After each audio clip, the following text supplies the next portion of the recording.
दोस्तों आज के समय के अंदर बहुत से पति पत्नी के रिश्तों के बीच में सबसे बड़ी दिक्कत आ रही है कि जब पति पत्नी के बीच में कोई लड़ाई झगड़ा हो जाता है, उनकी पत्नी उनको छोड़ के चली जाती है, अपने मायके चली जाती है या फिर और कहीं पे चली जाती है, तो बहुत से पति ये भी करते हैं, उसको लाने की कोशिश करते हैं। जैसे कोई मीटिंग वगैरह भी करते हैं, कोई लीगल नोटिस भी भेजते हैं, सेक्शन 9 RCR का केस भी फाइल करते हैं। और फिर भी पत्नी पति के साथ में रहना पसंद नहीं करती है, मना कर देती है, नहीं आना चाहती है। फिर पति ये चाहते हैं कि अपन म्यूचुअल डाइवोर्स लेके अलग हो जाते हैं, वो म्यूचुअल डाइवोर्स की भी कोशिश करते हैं। और बहुत से पति पत्नी तो म्यूचुअल डाइवोर्स के लिए राजी भी हो जाते हैं। तो म्यूचुअल डाइवोर्स में तो ऐसी कोई दिक्कत वगैरह नहीं आती है, क्योंकि म्यूचुअल डाइवोर्स का कंप्लीटली प्रोसीजर 6 से 8 महीने के अंदर अंदर खत्म हो जाता है। यानी कि म्यूचुअल डाइवोर्स के अंदर अगर पति पत्नी दोनों सहमत है तो दोनों को कोई दिक्कत नहीं आएगी, कोर्ट को भी कोई भी आपत्ति नहीं होगी म्यूचुअल डाइवोर्स ग्रांट करने के अंदर। पर कई बार ये सिचुएशन होती है कि पत्नी न तो पति के साथ में रहना चाहती है और न ही उसको डाइवोर्स देना चाहती है। तो ऐसे में पति को फिर कंटेस्टेड डाइवोर्स के लिए अप्लाई करना पड़ता है, यानी कि एक तरफा तलाक के लिए अप्लाई करना पड़ता है।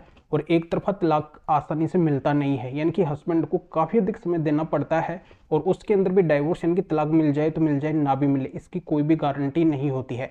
तो आज के वीडियो के अंदर मैं आपको ये बताने वाला हूँ कि अगर आपकी पत्नी गलत है, वो अगर आपके साथ में बहुत ज़्यादा गलत करी है, आपके ऊपर झूठे केस चला रखी है, तो ऐसे में अगर आप उससे तंग आ चुके हैं, उससे अगर डाइवोर्स लेना चाहते हैं, वो आपके साथ में नहीं रहना चाहती है और नहीं आपको डाइवोर्स देना चाहती है, तो ऐसे में आप खुद भी उस पत्नी से डाइवोर्स ले सकते हैं, यानी कि एक तरफा तलाक ले सकते हैं। इसके लिए माननीय सुप्रीम कोर्ट ने 6 बड़े नियम बनाए हैं, यानी कि 6 ऐसे माननीय सुप्रीम कोर्ट ने जजमेंट्स दिए हैं। इनकी सहायता से अब बड़ी आसानी से एक तरफा तलाक ले सकते हैं। तो कैसे ले सकते हैं और क्या बातें माननीय सुप्रीम कोर्ट ने कही है, आपके लिए वीडियो बहुत ही महत्वपूर्ण है। इसलिए आपको करना क्या है, वीडियो को बिल्कुल अंत तक देखना है, पूरी जानकारी आपके अच्छे से समझ में आ जाएगी। और इस चैनल को अभी तक सब्सक्राइब नहीं करे हैं तो सब्सक्राइब भी कर दीजिए और साथ में बेल आइकन को भी दबा दीजिए। तो चलिए शुरू करते हैं। तो वेलकम दोस्तों, मैं हूं आपका अपने एडवोकेट जितेंद्र। दोस्तों आपको पता है कि माननीय सुप्रीम कोर्ट अगर कोई आदेश देती है, कोई ऑर्डर देती है, कोई जजमेंट देती है, तो वो अपने आप में एक कानून होता है। और माननीय सुप्रीम कोर्ट के उस आदेश को, उस कानून को, उस जजमेंट को सभी को मानना पड़ता है। तो ऐसे ही आप अगर हस्बैंड है तो आपके पक्ष के अंदर माननीय सुप्रीम कोर्ट ने 6 बड़े आदेश दिए हैं, 6 बड़े जजमेंट दिए हैं।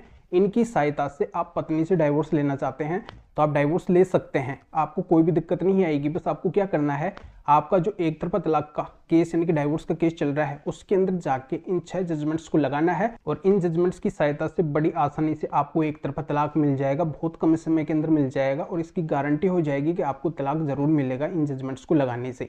तो यहाँ पे अगर आपकी पत्नी आपके साथ में रहते हुए आपके साथ में अगर लड़ाई झगड़ा करी है, आपके माता पिता के साथ में लड़ाई झगड़ा करी है, आपकी कोई बात वगैरह नहीं मानी है, हमेशा वो आपके साथ में, आपके माता पिता के साथ में, आपके अन्य फैमिली मेंबर के साथ में अगर वो गलत व्यवहार करी है, जान से मारने की धमकियां वगैरह दी है, गाली गलौज, ऐसा कुछ भी अगर वो गलत व्यवहार करी है, यानी कि कुल मिला के अगर वो आपके साथ में, आपके घर वालों के साथ में क्रूरल्टी करी है, मेंटली क्रूरल्टी या फिर फिजिकली क्रूरल्टी, हर जगह पे पति के घर वाले, माता पिता, इन सभी को वो अपमानित करी है, लज्जित करी है, उनकी मानहानि करी है। हस्बैंड यानी कि पति जहाँ पे जॉब करते हैं वहाँ पे भी हस्बैंड के बारे में गलत गलत बातें बोली है, हस्बैंड को वहाँ पे लज्जित करी है, उनकी डिफेम करी है, उनकी मानहानि करी है, बिना कारण की वो हस्बैंड से अलग रह रही है, हस्बैंड के साथ में नहीं रहना चाहती है। और हस्बैंड के घर वाले, इन सभी के ऊपर उसने अगर झूठे केस कर दिए हैं, सभी के नाम अगर उसने झूठे केस के अंदर लिखवाए हैं, तो कुल मिलाकर ये बातें तो लगभग हर एक हस्बैंड के मामले के अंदर होती है कि उनकी वाइफ गलत होती है, उनके साथ में क्रूरल्टी करती है। तो क्रूरल्टी के बेस पे अगर हस्बैंड डाइवोर्स लेना चाहते हैं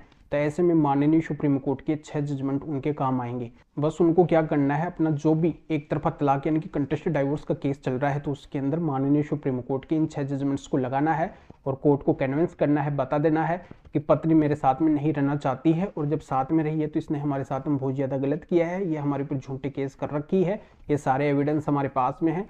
और माननीय सुप्रीम कोर्ट ने भी ऐसे मामले के अंदर हस्बैंड के पक्ष के अंदर डिसीजन दिया है। इन 6 जजमेंट्स को देखिए और आप भी हमें डाइवोर्स दीजिए, क्योंकि हम परेशान हो चुके हैं, ये हमारे साथ में नहीं रहना चाहती है, या फिर रखे भी तो हम इसको कैसे रखें, क्योंकि ये हमारे ऊपर झूठे केस कर सकती है, झूठे केस कर रखी है और इससे हमें जान का खतरा है, और भी हमारे साथ में गलत कर सकती है, ये हमें डाइवोर्स भी नहीं देना चाहती है, केवल और केवल हमारा समय बर्बाद करना चाहती है। तो अब हमारे पास में और कोई भी ऑप्शन नहीं है, हम करें तो क्या करें, कौन से रास्ते के अंदर जाएं। तो इससे हमारा एक लाइफ का सबसे इंपॉर्टेंट टाइम है जो खराब हो रहा है। तो आपसे निवेदन है कि आप हमें डाइवोर्स दीजिए, डाइवोर्स ग्रांट कीजिए। सारी बातें अगर आप कोर्ट को समझाएंगे इन जजमेंट्स को डाइवोर्स के केस के अंदर लगा के, तो बिल्कुल 101% आपको कम समय के अंदर डाइवोर्स मिल जाएगा। ये श्योर है, 100% मिलेगा, इसके अंदर कोई भी डाउट नहीं है। बस ये सारी बातें कोर्ट को समझाकर और माननीय सुप्रीम कोर्ट के इन जजमेंट्स को लगा दीजिए। तो बहुत ही महत्वपूर्ण माननीय सुप्रीम कोर्ट के जजमेंट्स हैं, जिनके भी एक तरफा तलाक के हस्बैंड के केस चल रहे हैं, तो हस्बैंड को इन जजमेंट्स को अपने एक तरफा तलाक के केस के अंदर जरूर से जरूर लगाना है। तो इन माननीय सुप्रीम कोर्ट के 6 जजमेंट्स को लेने के लिए आप इस वीडियो को डिस्क्रिप्शन के अंदर जाइए, इस वीडियो को डिस्क्रिप्शन में जाके इन जजमेंट्स को लेके अपने डाइवोर्स के केस के अंदर लगा दीजिए। या फिर इन जजमेंट्स को लेने के लिए जो भी व्हाट्सएप नंबर शो रहे हैं, इसके ऊपर भी व्हाट्सएप पे मैसेज कर सकते हैं, या आपकी और भी कोई भी किसी भी तरीके की कानूनी समस्या है तो भी आप इस व्हाट्सएप नंबर के ऊपर व्हाट्सएप पे मैसेज करके अपॉइंटमेंट बुक करवा के डायरेक्टली आप मेरे से कॉल के ऊपर यानी कि फोन के ऊपर बात कर सकते हैं। अपनी हर तरह की कानूनी समस्या का समाधान मेरे से जान सकते हैं। अभी आप इस वीडियो को लाइक भी करें और शेयर भी करें, जो और लोगों तक भी ये जानकारी पहुंच सके। तो वीडियो देखने के लिए आप सभी का बहुत बहुत धन्यवाद।